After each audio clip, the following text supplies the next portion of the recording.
Hi, good morning. How are you?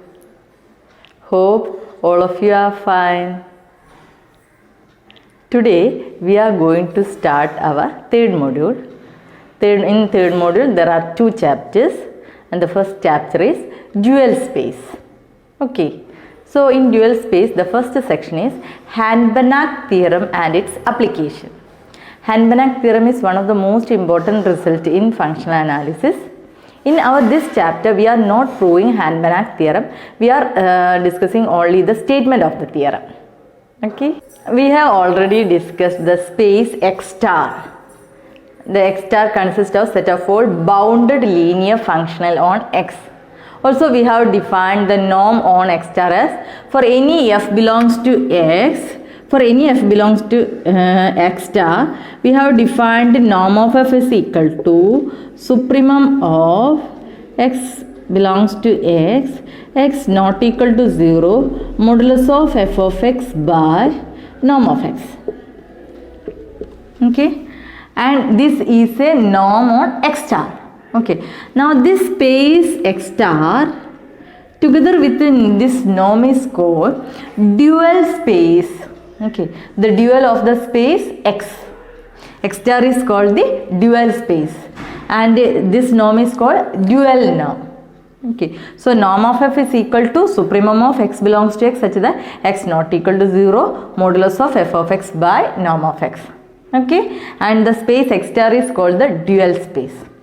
Okay, also we know for any linear functional f, we have this result. Modulus of f of x is less than or equal to norm of f into norm of x. Okay. Now there is another proposition. The proposition says that for any normed space S, the space, dual space X star is always complete. Okay. Now what do you mean by a complete normed space? A complete normed space is called a Banach space. Okay, and this proposition says that X star is a Banach space. Okay, and proof we will discuss later. You have to remember this result. For any normed space X, the space X star is a Banach space. Okay, now we are going to discuss the Hand-Banach theorem. Now we are going to discuss Hand-Banach theorem. Let E be, listen carefully. We are going to study only the statement of the theorem. Proof we will discuss later. Okay. Let E be a subspace of X. Clear? And let F naught belongs to E star. F naught belongs to E star. That means F naught is a bounded linear functional on E. Okay. Then there exists an extension F belongs to X star, then there exists an extension F belongs to X star such that F restricted to E is same as F naught. F restricted to E is same as F naught. Also, norm of F under X star is equal to norm of F naught over E star. Okay. I will repeat the statement. E is a subspace of X and let F naught belongs to E star. That means F naught is any bounded linear functional on E star. Then the theorem says that we can extend F naught to X star. Okay, that means there exists an extension F belongs to X star such that F restricted to E is same as F naught. That means F of x equal to F naught x for all x belongs to E. Okay. Also, norm of F X star is same as norm of F naught under E star. That is supremum of x belongs to x such that x not equal to 0. This is the definition of norm of f equal to this one. So if you take any linear functional in E star, we can always find an extension of f naught in X star. Okay. Hope the statement is clear for you. Okay. Now we are going to discuss corollaries of Hand-Banach theorem. And the first corollary is for all x naught belongs to S of x. Now what is S of x? Set of all x belongs to x such that norm of x equal to 1. Set of all x belongs to x such that norm of x equal to 1, and that is called unit sphere. Okay, unit sphere in x. For all x naught belongs to Sx, there exists f naught belongs to x star. Okay, such that norm of f naught under x star is equal to 1 and f naught of x naught is equal to 1. Okay, this is what we have to prove. For any x naught belongs to Sx, you have to prove there exists a f naught belongs to x star such that norm of f naught is equal to 1, also f naught of x naught is equal to 1. Okay, so the function f naught attains its supremum on the unit ball and on the vector x naught. Okay, the supremum value of f naught is attained at x naught. Okay, now we are going to prove the corollary. The only given condition is x naught belongs to Sx, and we have to find a f naught belongs to x to satisfy the condition. Okay, given x naught belongs to Sx. Okay, so clearly this belongs to x naught belongs to x. You consider some any lambda x naught. This is actually linear combination of x naught. Okay, so if you consider this collection, clearly lambda x naught belongs to x. Okay, I will take let E naught is equal to set of all lambda x naught, and clearly this is a subspace of x. E naught is a subspace of x, that we can easily prove. Okay, clearly this is a E naught is a subspace of x. Now on this subspace, I am defining a function such that phi from E naught to a linear function R such that phi of lambda x naught is equal to, this may be R or C. Okay, here we are considering only linear function over R, therefore this may be R. Okay, lambda phi of lambda x naught is equal to lambda. Okay, so now we have to check whether this phi is a linear map or not. Okay, you take two elements of E naught. Let x comma y belongs to E naught. Then x must be of the form some lambda 1 x naught. Similarly, y also must be of the form lambda 2 x naught. Now what is phi of x? Phi of x is lambda 1. Phi of y is phi of lambda 2 x naught, that is equal to lambda 2. Okay, now what is phi of lambda x plus mu y? And this is equal to phi of lambda x, you can write as lambda 1 x naught plus mu lambda 2 x naught, and this is same as phi of lambda 1 plus mu lambda 2 x naught, and the value is lambda 1 plus mu lambda 2, and this is equal to lambda phi of x plus mu phi of y. This implies this phi is a linear map. Okay, this phi is a linear map. Okay, linear functional, because phi of some lambda x naught is equal to lambda. Clearly lambda is a real or complex number, therefore phi is a linear functional on E naught. That is phi belongs to E naught star.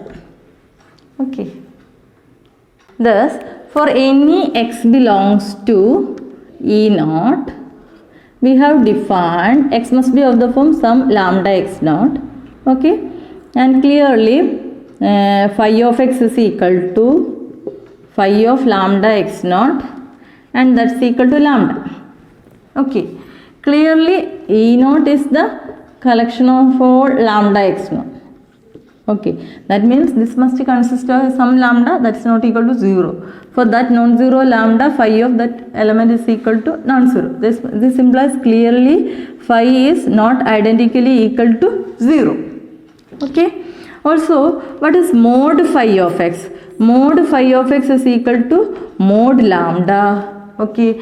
Clearly this is, we know that, what about for any x belongs to x? For if x belongs to, okay. What about mod x? Mod x is equal to mod lambda x naught.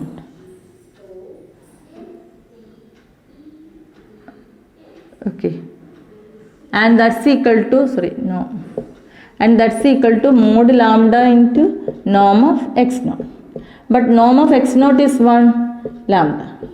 Therefore, this you can write as, actually, this is same as norm of x.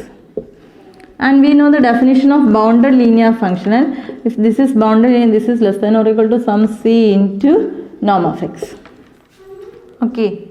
F of x is a bounded linear function if there exists c such that mod f of x is less than or equal to c into norm of x. Here we get mod phi of x is equal to norm of x.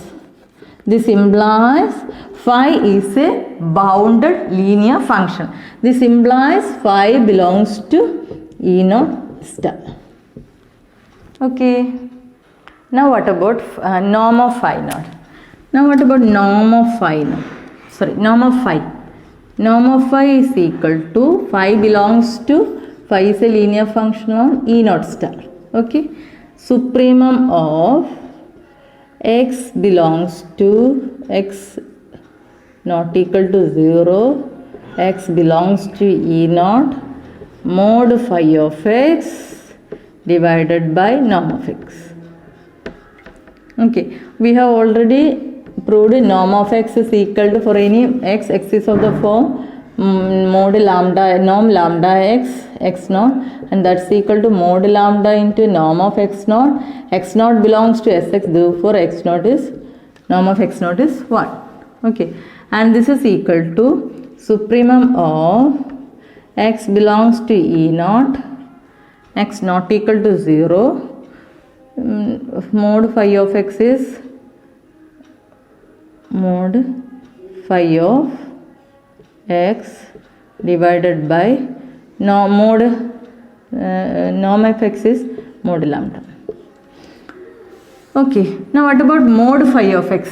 Mod phi of x is actually mod phi of x. For any mod phi of x is, modulus of phi of x is phi of some lambda x naught, and that's equal to mod lambda. And that's equal to supremum of x belongs to E naught, x not equal to 0, and this is same as mod lambda by mod lambda, and that's equal to supremum of x belongs to E naught, x not equal to 0, 1. Okay, and the final value is 1. Therefore, norm of phi under E naught star, and that's equal to 1. Okay, clear?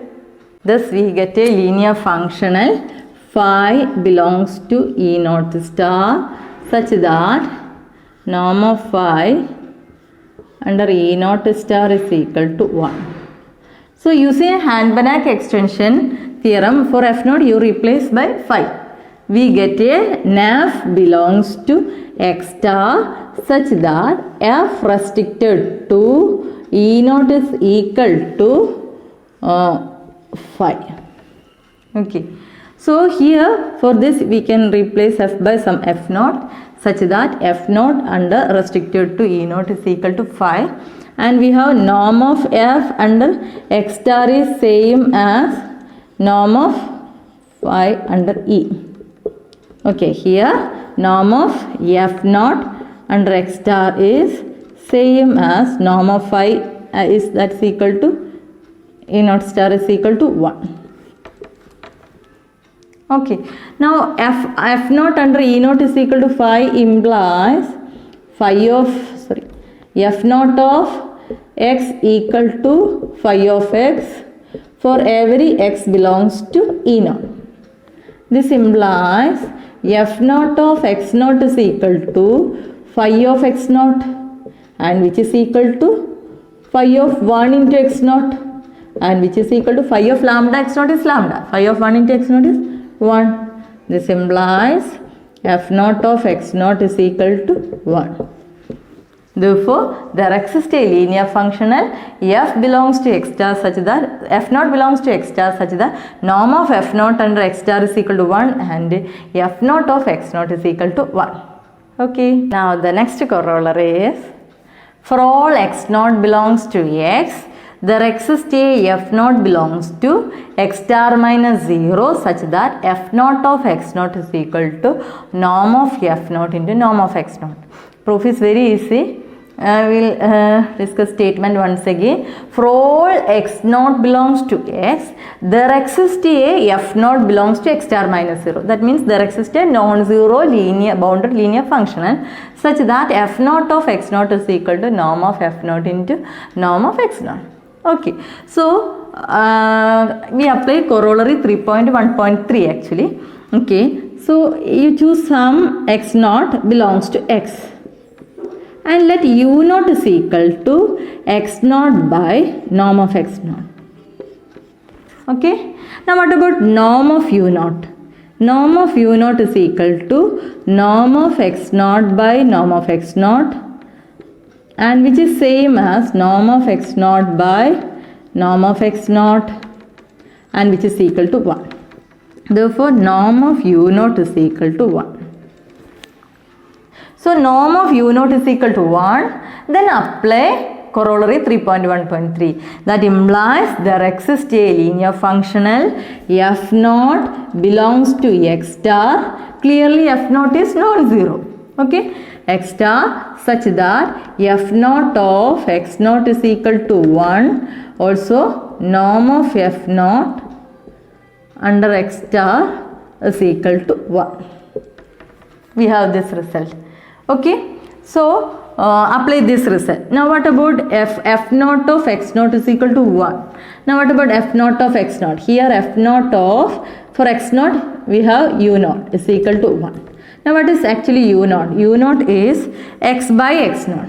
X by norm of x naught. And this is equal to f naught x by norm of x, because f naught is a linear functional. Therefore, 1 by norm of x naught into f of x naught, and this is equal, this is actually x naught. This is equal to 1. This implies f naught of x naught is equal to 1 into norm of x naught. Okay, but norm of f naught under x star is equal to 1. Therefore, this you can write as f naught of x naught is equal to norm of f naught into norm of x naught. Okay, hope it is clear. Now the next corollary is corollary 3.1.5. For all x1 belongs to x and for all x2 belongs to x such that x1 not equal to x2, there exists a f belongs to x star satisfying f of x1 not equal to f of x2. We have to prove there exists a f belongs to x star satisfying f of x1 not equal to f of x2. Okay, here we apply corollary 3.1.4. Okay, to let x naught is equal to x1 minus x2. Okay, let x naught is equal to x1 minus x2. As x1 not equal to x2, clearly x naught is not equal to 0. Okay, so here we can easily define some u naught is equal to x naught by norm x naught, that we can define, and using the result of 3.1.4, we get there exists a linear functional f naught in x star such that f naught of x naught is equal to norm of f naught into norm of x naught. We have this result. Also for this function, norm of f naught is 1. For this function, norm of f naught is 1. Okay, therefore there exists some f naught such that f naught, or here you apply x naught is x1 minus x1. x1 minus x2 is equal to norm of f naught into norm of x naught is x1 minus x2. Okay. Also, norm of f naught is 1. Therefore, this is equal to f naught of x1 minus f naught of x2 equal to 1 into norm of x1 minus x2. Okay. Here, x naught is not equal to 0. That means x1 minus x2 is not equal to 0. Therefore, this value is equal to this one implies clearly f naught x1 minus f naught of x2 clearly not equal to 0. This implies f naught of x1 is not equal to f naught of x2. Thus, we get a linear functional f naught belongs to x star such that this condition holds. We replace f naught by f. That implies there exists a f belongs to x star such that f of x1 is not equal to f of x2. Okay, that is what we have to prove. Today we have discussed the statement of Hahn-Banach theorem and some corollaries of Hahn-Banach theorem. Hope everything is clear for you. In the next class we will discuss some other corollaries of Hahn-Banach theorem.